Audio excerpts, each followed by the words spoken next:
안녕하세요. 원종용 선교사입니다. 날마다 말씀과 함께 오늘은 이사야 14장 하나님의 긍휼은 새로운 회복의 시작입니다 라는 제목으로 함께 은혜를 나누겠습니다.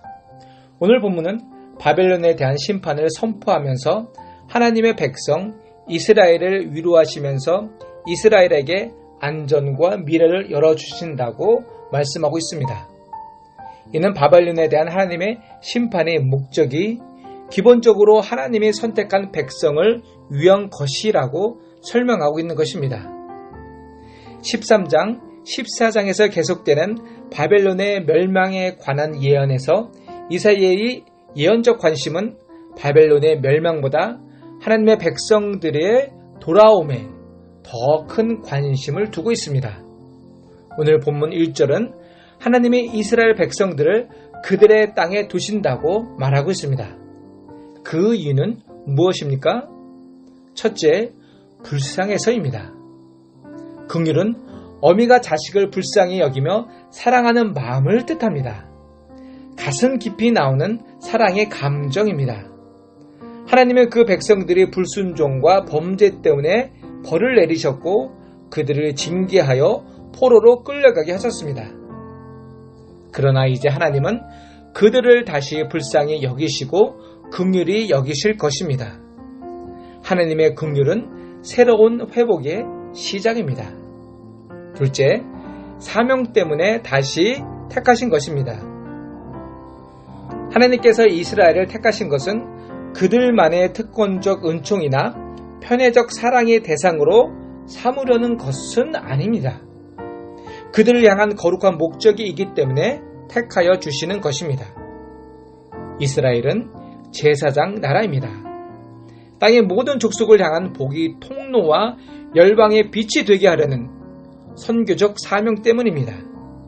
그 직분을 다시 회복시키시어 구속사의 완성을 이루시게끔 역사한다는 것입니다. 오늘 2절은 이스라엘 민족이 혼자 돌아오는 것이 아니라 여러 민족들과 같이 들어온다고 말하고 있습니다. 하나님께서는 이방인들도 이스라엘 공동체 안에 하나님의 구속사 안에 포함시키시다는 것을 의미하고 있습니다. 하나님은 유대인의 한계를 뛰어넘어 세계 만민이 함께하는 거대한 신앙 공동체를 건설하기를 원하는 것입니다. 계속해서 말씀하기를 전에 자기를 사로잡던 자들을 사로잡고 자기를 압제하던 자들을 죽어나으리라 라는 말씀이 있습니다. 이 말씀은 돌아온 자들이 말씀에 순종하여 하나님의 구속사에 수종들고 그리고 메시아 예수님이 오시면 죄의 문제를 해결받고 성령을 부어줄 때에 유대인을 중심으로 성령을 받는다는 것입니다. 그래서 이들이 주관자가 되어서 처음에 이방인들을 하나님께로 돌리고 하나님 나라 확장에 이방인들을 집어넣는 일에 유대인이 주가 될 것이라는 의미입니다.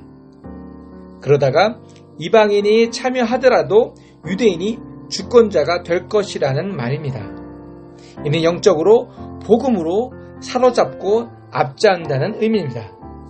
결국 하나님의 말씀은 이것입니다. 남은 자들이 돌아올 것이다.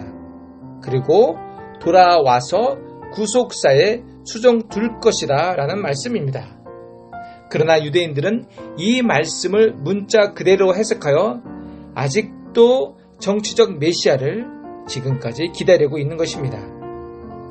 오늘 말씀은 하나님이 이스라엘 백성을 불쌍히 여겨 결국 그들을 다시 부르십니다.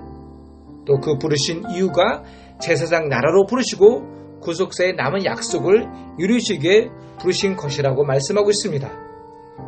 사랑하는 성도 여러분, 하나님은 우리를 징계하셨다고 영원히 잊으시고 버리시는 분이 아니십니다. 다시 기억하시어 긍휼히 여기시고 선택하여 목적하신 계획을 성취하시기를 원하시는 분입니다. 사명을 위하여 다시 한 번의 기회를 우리에게 주신다는 것입니다.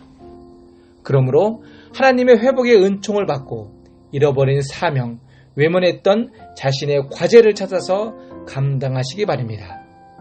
그리하여 멋지게 승리하는 인생이 되기를 소망합니다. 아멘. 기도하겠습니다.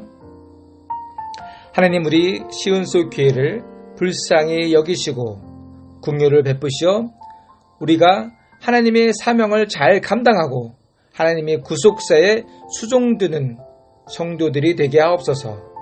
예수님 이름으로 기도드렸습니다. 아멘.